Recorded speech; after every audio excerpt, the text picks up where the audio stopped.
Magdeklara na ng State of National Emergency. Yan ang panawagan ni Senador Bama Aquino sa gitna ng epekto ng krisis sa Middle East sa mga Pilipino. Ilang inisyatibo din ang isinusulong ni Senador Risa Hontiveros para naman sa transport sector. Narito ang agenda report ni Dexter Ganibe ng Abante. Nasa emergency level na ang kalagayan ng maraming pamilyang Pilipino. Yan ang giniit ni Senador Bam Aquino sa kanyang panawagan para magdeklara na ng State of National Emergency dahil sa economic disruptions na dulot ng pambihirang pagtaas ng presyo ng langis sa bansa. Dulot ito ng giyera sa Iran na nakaapekto sa transportasyon ng mga krudo mula sa Middle East.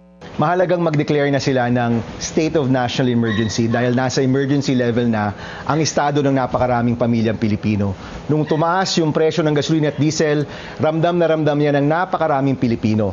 So unang-una, pag may State of National Emergency, pwede silang maglagay ng price ceiling sa mga essential goods. Pangalawa, yung ayuda na nilaan namin sa 2026 budget, ilabas na at ibigay na sa transport workers at suporta sa mga MSME.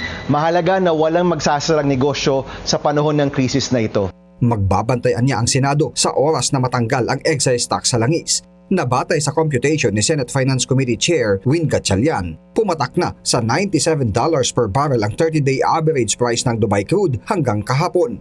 Hudyat daw ito para maggamit na ni PBBM ang emergency powers na suspindihin ang excise tax batay sa panukalang batas na pinasa ng Senado noong nakaraang linggo. Pero ayon kay Senate President Tito Soto, nasa Kamara pa ang enrolled bill para sa lagda ni Speaker Bogie D bago ito isumite sa Malacanang. Ibasura! Ba't sa langis? Umabot naman sa Senado ang sigaw ng mga nasa public transport sector, kaya nakiisa na si Senador Risa Hontiveros sa pagkalampag sa Malacanang para gamitin na ang pantawid pasadang ayuda. We badly need concrete transport solutions, way beyond the suspension of excise taxes. Magandang simula ang 5,000 pesos transport subsidy pero kulang iyan at dapat palawakin. Yung isang unit ng modern jeepney ngayon, lugi na ng 1,000 pesos kada araw ng biyahe.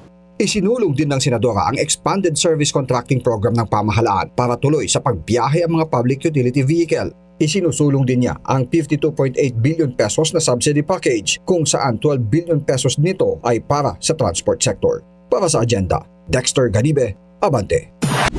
Manatiling nakatutok sa Bilyonaryo News Channel. Sumubaybay sa aming social media accounts at mag-subscribe sa aming YouTube channel para sa mga bago at eksklusibong balita.